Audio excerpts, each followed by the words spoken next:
information. Alors, les différentes méthodes de détection. On va voir qu'il y en a principalement trois. Il y en a des anciennes aussi, mais j'en parlerai pas. Mais on va parler des principales. Comment peut-on détecter une planète? Alors, indirectement. Rappel de physique, évidemment. Vous savez tous qu'une planète ne tourne pas autour de son étoile, mais c'est que l'ensemble des deux qui tournent autour de leur centre de masse, hein, leur centre de gravité ou barycentre, comme on dit en mathématiques. Hein. Donc, si la planète tourne autour de l'étoile, l'étoile fait quand même un léger mouvement, imperceptible, hein, mais imperceptible à notre œil, mais qui peut être détecté par des instruments de mesure. Hein, vous voyez ici le centre de gravité du système, l'étoile tourne autour de ce centre, la planète tourne autour aussi, alors ça fait un petit mouvement de balourd comme ça. Hein.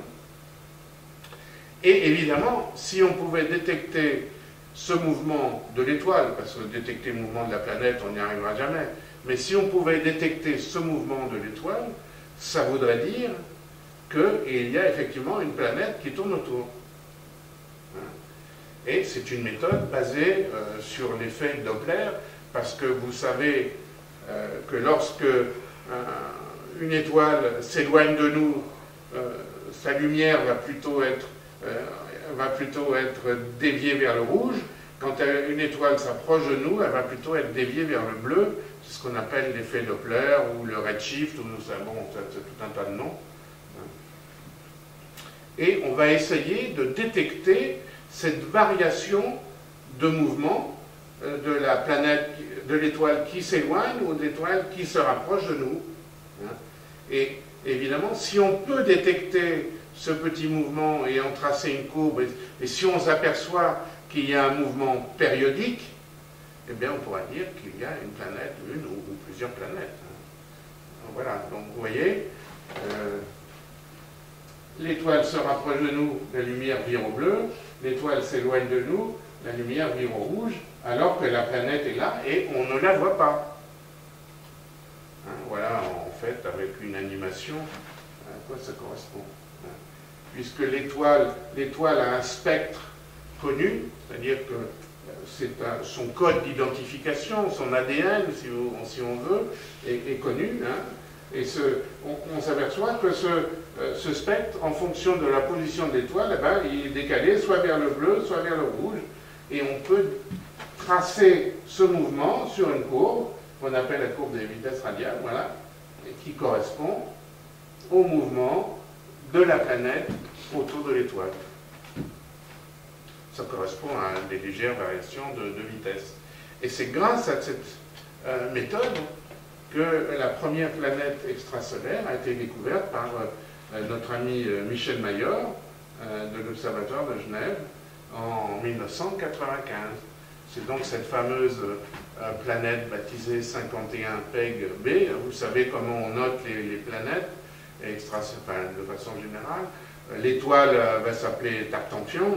Tartampion A, petit a, ça va être l'étoile, et puis les planètes vont s'appeler Tartampion B, Tartampion C, etc., au fur et à mesure de leur découverte. Donc là, ça va être 51 PEG B, qui tourne autour de l'étoile 51 PEG, située à 42 années-lumière de nous. Ils ont mesuré aussi la distance à l'étoile. Alors là, gros problème. Les premières exoplanètes que l'on découvre, ce sont des planètes immenses, de la taille de Jupiter, et très près de leur étoile.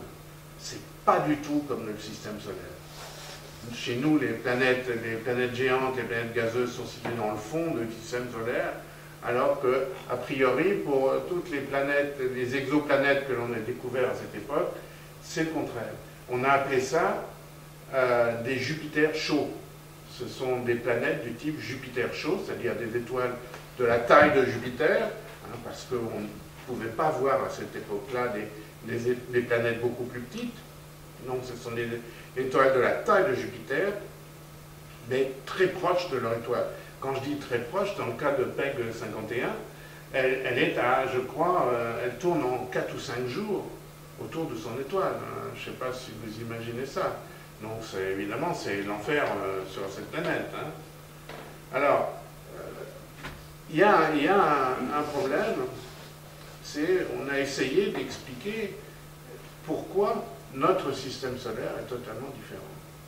Parce que plus on va avancer dans la découverte d'exoplanètes, et plus on va trouver qu'effectivement il y a énormément de grosses planètes près de leur étoile.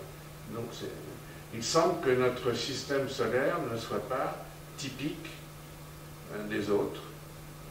Est-ce pour cela qu'il y a de la vie sur Terre ou pas? On peut se poser des questions. Alors, on a quelques explications sur notre système solaire et sur les systèmes avec des Jupiters chauds.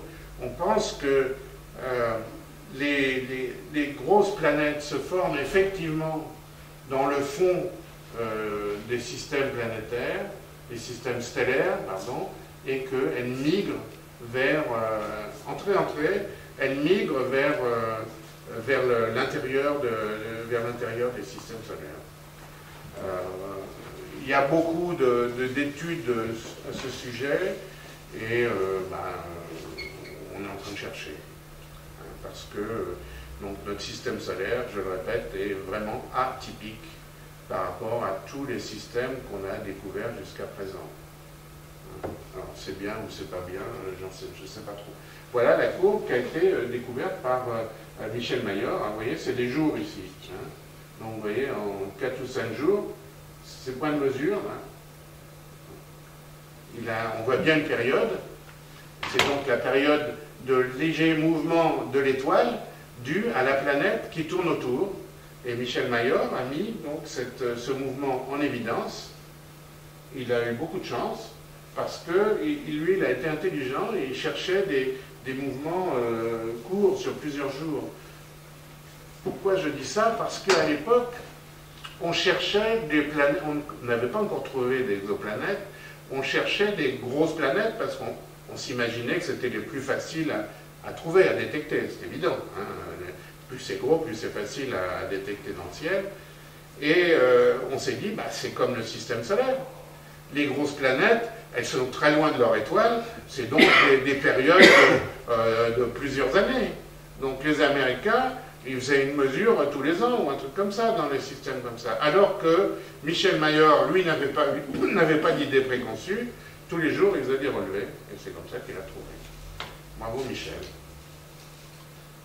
Voilà. Alors, je crois qu'il y a une petite animation qui devrait marcher, là. Vous montrer à quoi ça correspond sur la... Voilà, ça c'est la planète qui tourne autour de l'étoile qui est ici, et l'étoile qui tourne autour de son centre de gravité.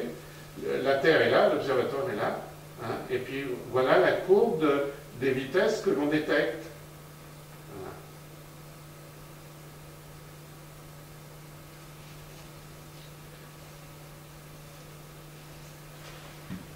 Et ça, c'est ce qu'on appelle la méthode des vitesses radiales ou la vélocimétrie.